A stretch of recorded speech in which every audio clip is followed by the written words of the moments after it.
Usred noći, kada munje i gromovi padaju na zemlju, kada se sprema nevrijeme i velika oluja, tada dobro poslušaj vjetar, jer on nosi njegov bijes. U tom bijesu možda čuješ ime jednog velikog gromovnika. Perun.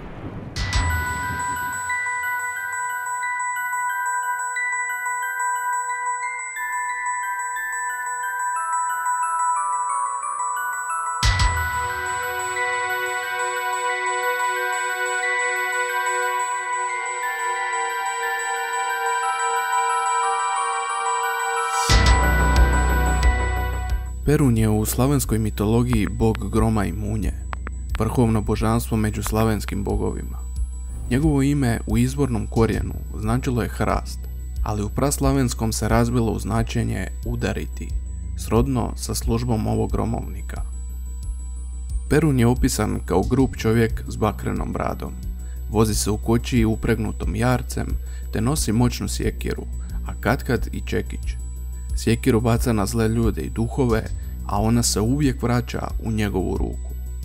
Kao i u baltičkoj mitologiji, Perun je imao višestruke osobnosti. U jednoj se litavskoj pjesmi spominje da postoji 9 Perunovih inačica.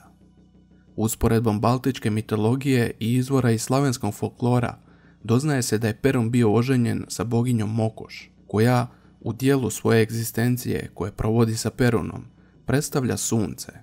No dijelio je svoju ženu sa svojim neprijateljem, Velesom, svake noći kad se smatralo da sunce utone u podzemlje gdje je vladao sam Veles. Prema nekim filozofijama, Perun je bog druge razine, fizičke i vojne moći, bog rata opremljen nekolicinom fantastičnih oružja. Prema pučkim vjerovanjima, ostaci prapovijesnih kamenih oružja i alata zapravo su Perunovo kamenje, njegove munje i strijele, a često se nazivaju i Perunovim prstima. Ovo bi se munjevito kamenje vraćalo na nebo vjetrom, pošto su bili ispod tla 7 godina. Perunovo je oružje štitilo od nesreće, zle magije, bolesti i od gromova.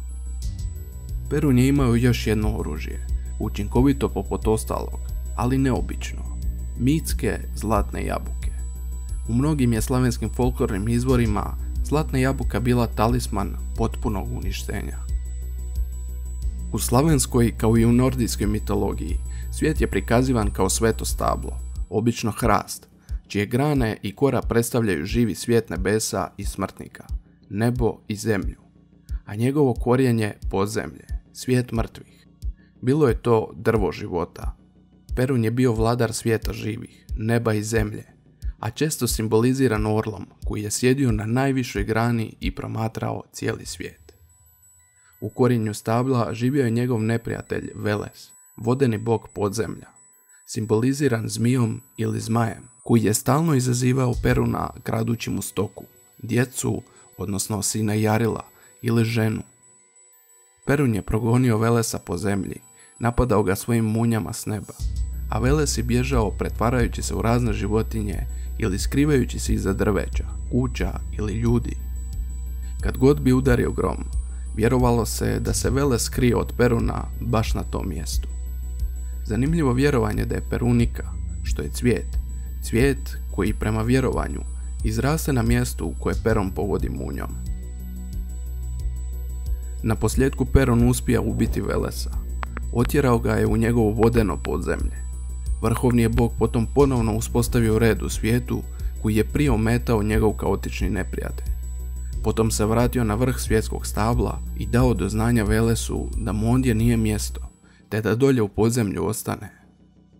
U toj ritualnoj smrti, što god da je Veles ukrao, padalo bi iz njegovog tijela u obličju kiše sa nebesa. Tako se objašnjavala promjena godišnjih doba. Suhi su se periodi objašnjavali Velesovim krađama, a munje i gromovi smatrani su božanskim borbama. Kiša koja bi potom uslijedila smatrana je Perunovim trijumfom. Ovaj mit je bio cikličan i ponavljao se svake godine. Velesova smrt nikada nije bila stalna. Ponovo bi se preporodio kao zmija koja razdire svoju staru kožu i iznova se rađa u novom tijelu. Premda u mitu ima ulogu zlikovca, Slaveni ga nisu zapravo smatrali zlim. U mnogim je ruskim bajkama Veles preuzeo obličje svetog Nikole, koji je spasio jadnog zemljoradnika i njegovu stoku od bijesnog i destruktivnog Ilije Gromovnika, koji predstavlja boga Peruna. Njihova borba ne predstavlja dualističku borbu dobra i zla. Ona je vjerovatno bila suprotnost prirodnih elemenata, vode i zemlje, Velesa te neba i vatre, Peruna. Slaveni su mitološki simbolizam nadmoćnog nebeskog boga, koji je pobjedio svog podzemnog neprijatelja olujama i munjama, često preslikavali u kršćanskog boga, te u kozmičku borbu boga i Sotone. Perun je prema većini slavenskih vjerovanja bio vrhovni bog, barem na kraju slavenskog paganizma. Najstariji vrhovnik vjerovatno je bio Rod, a nejasno je kako je Perun preuzeo njegovo mjesto. Drugi kandidat za vrhovnika među Slavenima bio je i Svarog, Perunov otac po nekim mitovima, opet po drugom mitu Svarog mu je bio brat. Kao i s mnogim indoeuropskim bogovima, gromovnicima, s Perunom se povezivao hrast. U južnoslavenskim tradicijama označeni hrastovi stajali su na granicama zemalja. Perunova svetišta gradila su se na vrhovima planina i brda ili u posvećenim gajevima ispod drvenih hrastova. To su bila mjesta za štovanje i žrtvovanje bikova, volova, ovnova i jaja. Čini se da su prinošene i ljudske žrtve. Prema nekim mitovima, ratni su zarobljenici žrtvovani, jedan po godini, za vrijeme 9 dana ljetnih svetkovina. Ostaci drevnog svetišta posvećenog Perunu otkriveni su ispod srednjovjekovnog samostana Perin u Novgorodu. Sastojao se od široke kružne platforme u čijoj je sredini kip okružen prokopom s 8 apsida koje su sadržavale žrtvene oltare, vjerovatno dodatne kipove. Cjelokupni izgled dodaje simboliku broja 9, kad se to interpretira da je Perun zapravo imao 9 sinova, ili 8, a on je bio 9. U nekim se slavenskim narodnim pjesmama spominje 9 neimenovane braće. Dolaskom kršćanstva crkvenjaci nisu znali kako potisnuti nadmoćna stara vjerovanja Slavena. Istočna ortodoksna crkva uspjela je prenijeti Perunove karakteristike na novog kršćanskog sveca, svetog Iliju, koji je postao gromovnik, na osnovi starozavjetnog proroka Ilije koji je vozio vatrenu kočiju nebom, a to se činilo dobrom zamjenom za starog boga gromovnika i njegove vatrene munje. Na zapadu je rimokatolička crkva ponudila svetog Mihaela Arkanđela, koji je, kao zapovjednik nebeske vojske i progonitelj zla, mogao dobro zamijeniti Perunovu ulogu. Moguće je da je u nekim mjestima Perun zamijenjen svetim vidom, no već je vjerovatno u davnija vremena Perunov kult bio izazvan rastućim svetovidovim kultom. Na nekim folklornim razinama neke su Perunove karakteristike prenesene i na kršćanskog boga. Osim na svetog Iliju, Perunova su obilježja prenesene na svetog Jurija, koji je od nekadašnje legende sveca mučenika postaje svetac vitez, a ujedno i zmaje ubojica. Shodno tomu, u brojnim se krajevima i do današnjih dana održao kult zelenog Jurija. Juriju se pjevalo u sušnim vremenima da donese kišu. Uspoređivali su kišu kao rezultat borbe Peruna i Velesa, a bio je i zaštitnik plodnosti općenito. U izvoru iz 15. stoljeća, slovo Grigorija, piše da su se u udaljenim krajevima pogani još uvijek molili Perunu. U kasnom 18. stoljeću u Rusiji je zabranjeno pjevanje kršćanskih molitvi ispred hrasta. U blizini Novgoroda još je u početku 20. stoljeća vladao običaj da su mnogi putnici i lađari bacali novčić u rijeku Volhov, na mjestu gdje su poslije iskopani ostaci Perunova svetišta.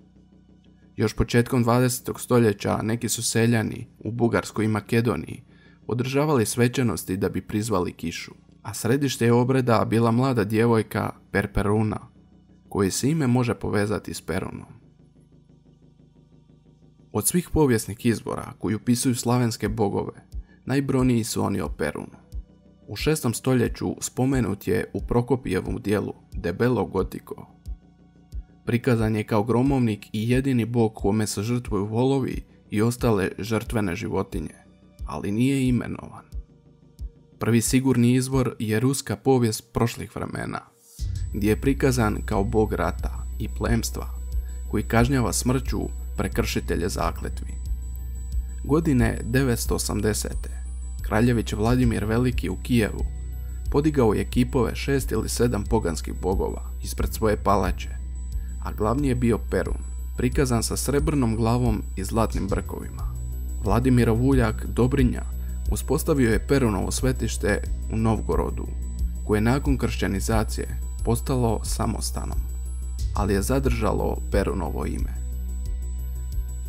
Perun se izravno ne spominje niti u jednom izvoru o zapadnoslavenskom poganskom vjerovanju, ali se u Helmodovom dijelu iz 12. stoljeća spominje da slavenska plemena, premda su štovala razne bogove, priznaju vrhovnog boga na nebu koji vlada zemljom, no nije imenovan, ali nisu navedeni ni njegovi gromovnički atributi. I evo, opisao sam i velikog gromovnika Peruna. Nadam se da vam se svidjelo i da sam vas naučio nešto što do sada niste znali. Ako želite da obradim još nekog lika iz bilo koje mitologije, ostavite komentar. Hvala vam na pažnji, vidimo se uskoro.